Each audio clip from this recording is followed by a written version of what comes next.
The complete guide to goal setting. Do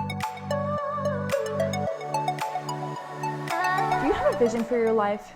If you close your eyes, can you picture where you want to be? Is that version of yourself different than your current reality? I mean, it is for me. Now, I love my life and there are so many wonderful things about my life, and I've gotten here because of the goals I've set in the past. But like all of us, I still have lots of work to do and a much more loftier vision for myself, and I'm still working to get there. So how do I get from here to there? From living in an awesome townhouse in a city that I love to living in a quaint coastal town right by the beach, full of laid-back people that are wellness-minded and lovely and kind. How do I get from here to there? As the saying goes, how do you eat an elephant?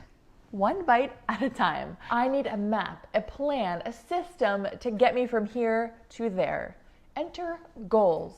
Goals are the stepping stones that get you from where you are currently to where you want to go.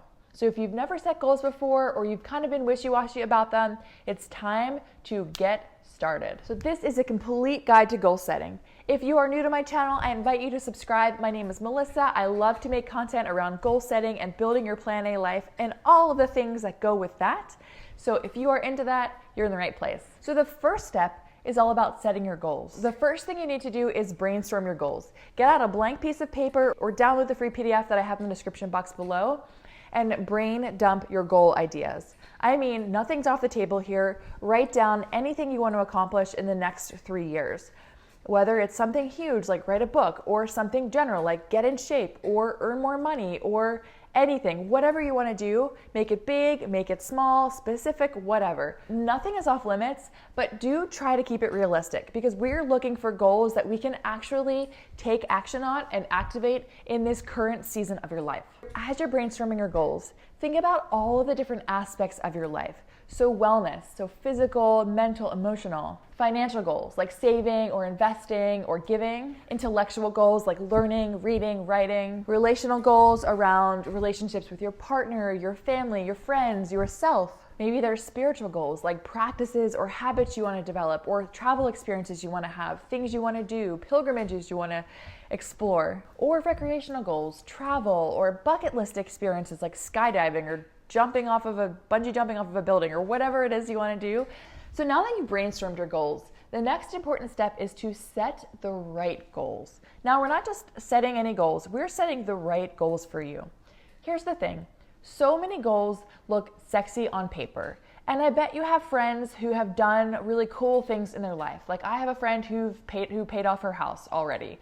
Or you have friends who run marathons or run them all over the world. Shout out to you, Bjorn. You might have a friend who scuba dived the Great Barrier Reef. Like whatever these cool life goals are, they are exciting when someone else does them. They make you think, whoa, like that's cool, I want to do that. But in reality, that maybe is the right goal for that person, but it may not be the right goal for you. What I've learned from documenting my goals for the last 10 years is that when you set goals, you will accomplish them. They will happen. You will accomplish your goals. But if you're not accomplishing the right goals, it won't make you any happier. It won't make you any more in line with your life vision, because you're just sort of living out someone else's dream. So as you're going through your brainstorm list and you're trying to choose the right goals for you for this year or this next window of time, try to put yourself in the mental space of having accomplished that goal. Try to imagine that you've already accomplished that goal and think to yourself, what does this feel like? Does this put me closer to that vision I have for myself? Or is this just like bragging rights? Maybe this is cool, or maybe this is a wise goal to do or to have or to be, but does it actually make me happier? Does it actually make the world a better place? Only you can answer those questions. One of the most important yet overlooked aspects of goal setting is choosing the right goals for you. And let me remind you that some goals, while they may be right for you, may not be right for you in this specific season of life that you're in. So for example, I'm a mom to a toddler who is very much full on in this season of life. And I also work and I run this YouTube channel, and I've got lots of ambitious ideas. Ambitious is probably my middle name. I like to bite off way more than I can chew.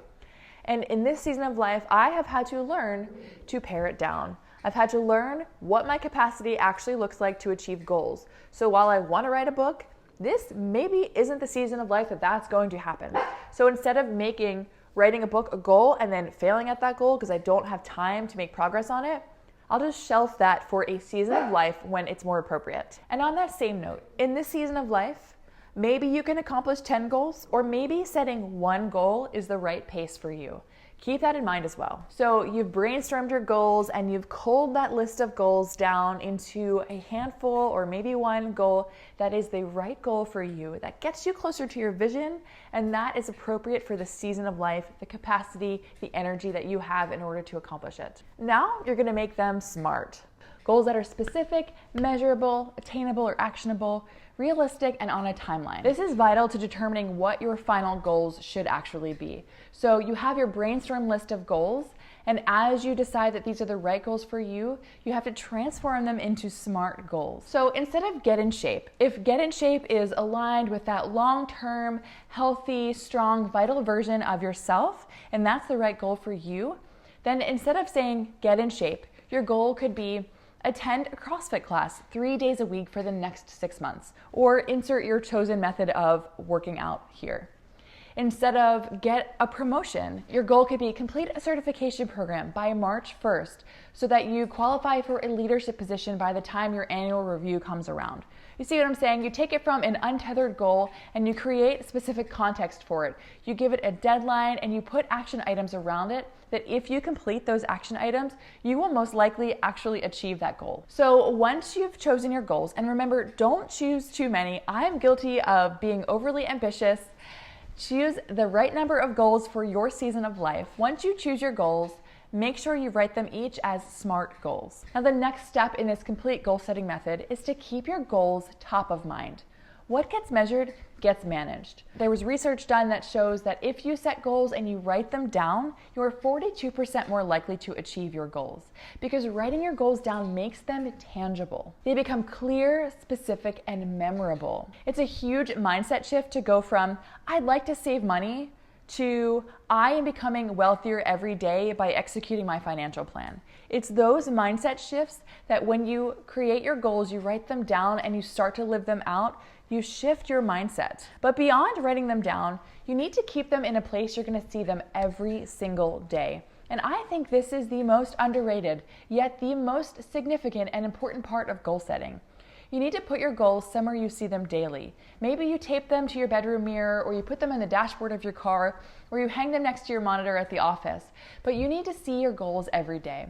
Even if your eyes just flit over them, you will be reminded of them consciously, and you will take that conscious action on your goals. But more importantly, your goals will become part of your subconscious.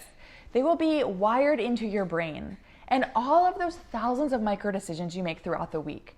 Think about you're walking through the grocery store and instead of choosing a bag of chips, you grab an avocado. Or instead of going out and spending $7 for lunch at work, you grab an extra sandwich from the catering tray that's left over in the office kitchen. All of those thousands of micro decisions you make along the way are influenced by your subconscious. And that is really the secret sauce to goal setting. Some might call this manifestation or law of attraction. And honestly, I don't know enough about either one of those to really speak on that, but I think that those are all tied into this. It's that whole idea of once you decide something, the energies align to make those things happen. I really think what that is your subconscious making these small decisions that bring those things into your life, that help you to take actions that are more aligned with your goals. So all of those decisions become part of your subconscious. And when your goals become ingrained in your subconscious, they become a part of that decision-making process. It becomes automatic, it becomes autopilot. Both your subconscious and your conscious efforts and actions align to make those goals happen. That is the real secret sauce to success. So writing down your goals and keeping them in a place that you will see them all the time is key. Now, the next big step to goal setting, you brainstormed your goals, you transformed them into SMART goals, and you've got them in a place where you're gonna see them all the time. The next thing is to look at each goal and decide, is this something that can be automated, or is this something that requires action on my part? Let me give you an example. A goal that can be automated, perhaps, is saving money.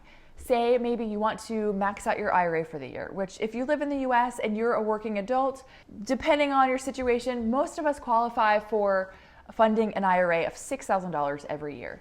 And that's a decent goal. So instead of trying to scramble at the end of the year and find $6,000 to fully fund your IRA for the year, you can set up automatic transfers from your bank account. So every single payday, a little chunk of money goes right over to your IRA account.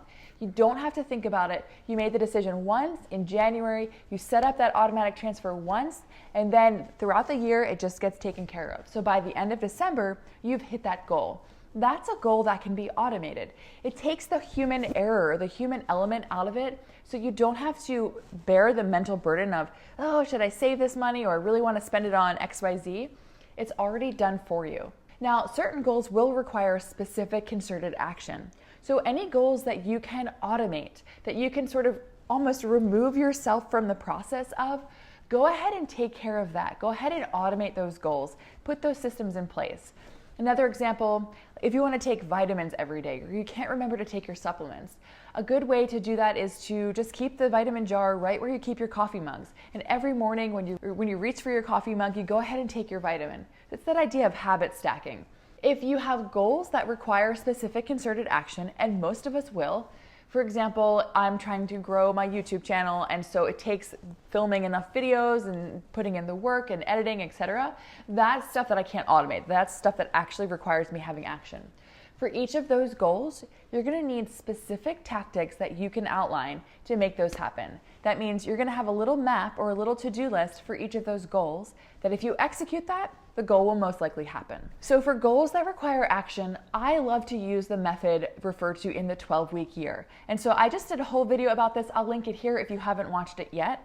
But this really explains about how to build tactics to achieve your goals. Certain goals will require these tactics, and your tactics or action items are a list of very specific weekly actions that you need to take to make your goal happen. So these are high-level activities, the highest, most crucial actions that if you didn't complete them, the goal wouldn't happen. Now, there's always going to be high-value and low-value stuff. High-value actions like, for example, sitting down, pressing record, editing a video, and posting it. Lower-value actions like reviewing analytics or planning a video sequence or planning out content.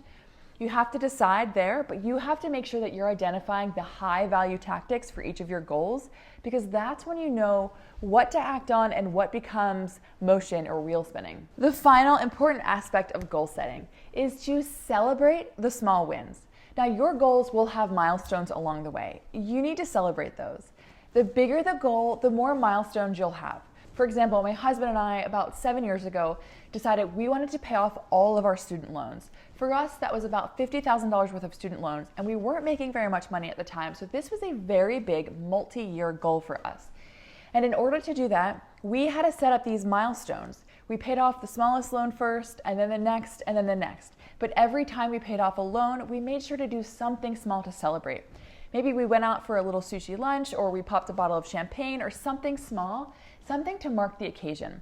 If you're looking towards achieving a big goal or a goal with a really long runway, a multi-year timeline, this is a huge thing that will keep you motivated and keep you on track. If you put the finish line so far out, if you can't celebrate until you hit that final goal, if you feel like you want to pay off your house, but you can't celebrate until you make that final payment, there's so much in the way that can distract you and make you feel defeated. And you can't wait to celebrate until you get to that very end goal. The bigger the goal, the more milestones you will have. Maybe you're trying to get in shape. So maybe you celebrate the first time you run 2 miles without stopping.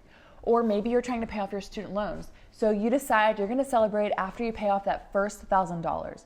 You have to celebrate those small wins to keep yourself motivated. That tangible act of celebration helps your brain to learn what success looks like and feels like. It actually triggers that dopamine response that makes winning and that makes success become a little bit more addictive. It makes the hard work worth it and the reward worth chasing. You have to reward yourself along the way because the reality is you are doing great.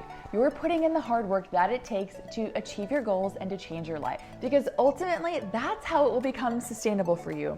Goal after goal, year after year. Celebrating is part of the journey because in reality, the journey is the reward. So if you like this video, please give it a thumbs up. Let me know in the comments, share it with a friend, and subscribe to my channel if you're not already subscribed. I love to make content around building your Plan A life, hitting your goals, achieving success, and whatever that looks like for you in this season of life.